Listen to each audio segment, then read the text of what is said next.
In the evening hours of June 7, 1998, few hours before General Abacha's death, Jeremiah Useni was with him in the villa. Useni became the last officer to see General Sani Abacha alive. Meanwhile, according to Al-Mustafa, the sudden collapse of Abacha's health started the previous day after shaking hands with one of the white security officers who accompanied President Yasser Arafat of Palestine in Abuja airport. Al-Mustafa had noticed the sudden change in the countenance of the commander-in-chief and reported to the ADC accordingly.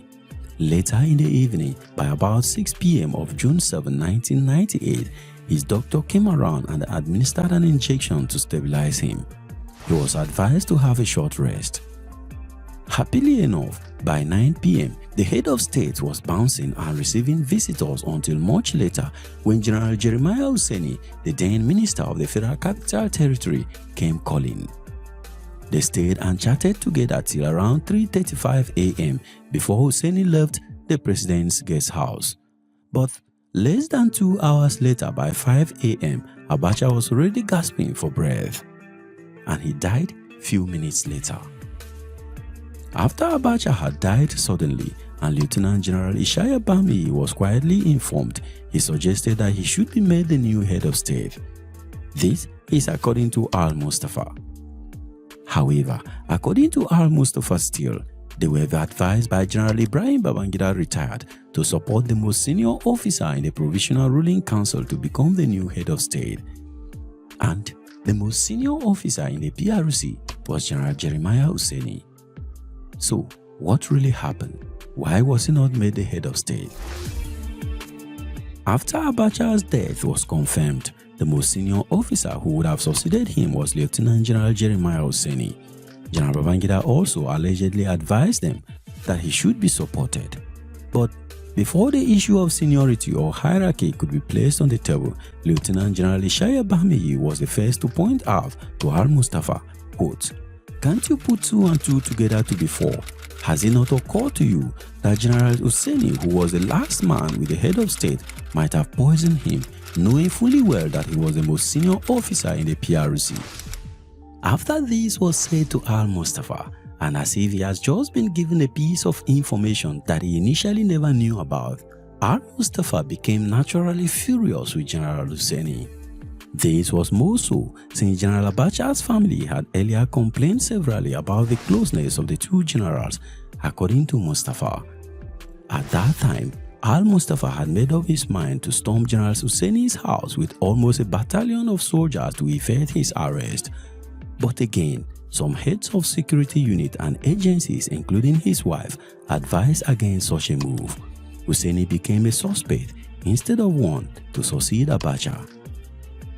If this had ruled out General Useni, the next most senior officer was General Abdulsalami Abubakar.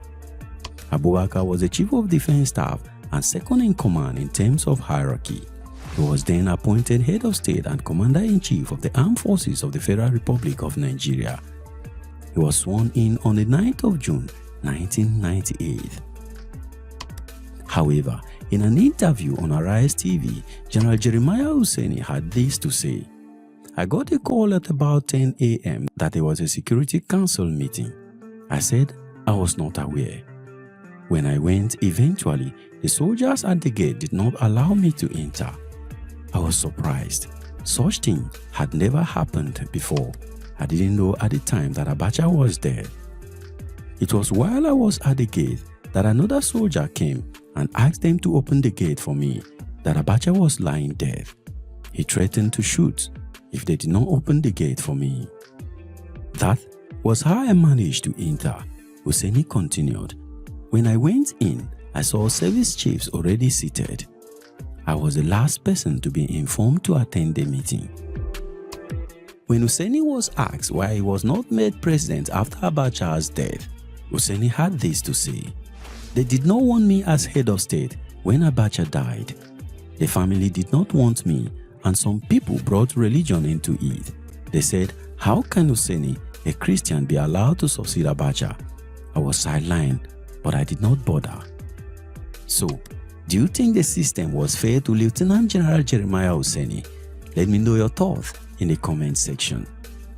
For more on the intrigues that happened during the last 24 hours of Abacha's life, please click the video displayed somewhere here. And don't forget to like this video and subscribe to Hispo Media. It will go a long way to help us with the algorithm. Thank you very much for watching. Peace.